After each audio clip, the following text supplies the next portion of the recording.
बिहार की राजनीति में इस वक्त एक ऐसा खेल चल रहा है जिसे सिर्फ चुनावी लड़ाई कहना आसान होगा, लेकिन असल में यह रणनीति की जंग है। सवाल यह है, क्या इस बार नैरेटिव वही होगा जो पिछले कई चुनावों में एनडीए सेट करता आया है, या फिर इंडिया ब्लॉक इस बार कुछ नया खेल दिखा पाएगा?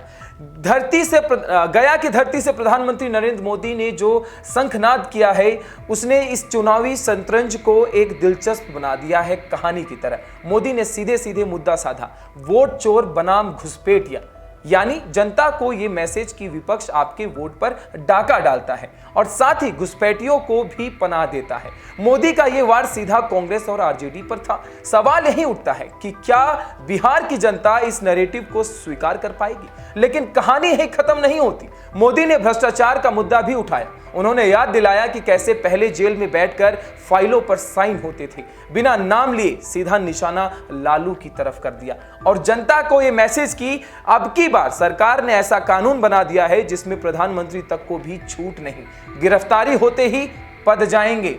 अब सोचिए, बिहार की राजनीति जहां भ्रष्टाचार और परिवारवाद हमेशा बहस का मुद्दा रहा है, वहां इस तरह का हमला कितना असर डाल सकता है। मगर चुनाव सिर्फ वार पलटवार से नहीं जीते जाते। बिहार में विकास की डिलीवरी भी उतनी ही बड़ी कुंजी है।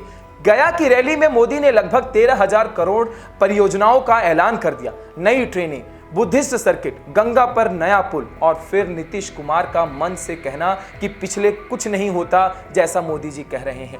हमने बिहार को बदल कर रख दिया, यानी विकास की राजनीति और गठबंधन की साझेदारी, दोनों का संदेश एक साथ। अब असली सस्पेंस तो ये रहेगा कि क्या बिहार की जनता इस बार भी मोदी नीतीश के कॉम्बिनेशन पर भरोसा करेगी, या राहुल तेजस्वी जैसे विपक्षी चेहरे रोजगार, महंगाई और सामाजिक न्याय जैसे मुद्दों के दम पर इस नैरेटिव को तोड़ पाएंगे? राजनीतिक पंडित कह रहे हैं कि बिहार का यह चुनाव सिर्फ सीटों की गिनती नहीं, बल्कि अगले लोकसभा समीकरण का ट्रेलर भी होगा। यही वजह है कि मोदी फ्रंट फुट पर खेलते दिख रहे हैं और विपक्ष बैक फुट पर भीड़ जुटाने की कोशिश कर रहा है। तो सवाल वही है, क्या घुसपैठियों को देश से निकालेंगे जैसे आक्रामक लाइन ही जनता के मन में बैठ जाएगी, या फिर जनता की असली चिंता रोजगार, महंगाई और पलायन होगी? इस चुनावी रणनीति में किसका नैरेटिव चलेगा और किसका दावा ढह जाएगा, इसका फैसला तो मतपेटी ही कर पाएगी।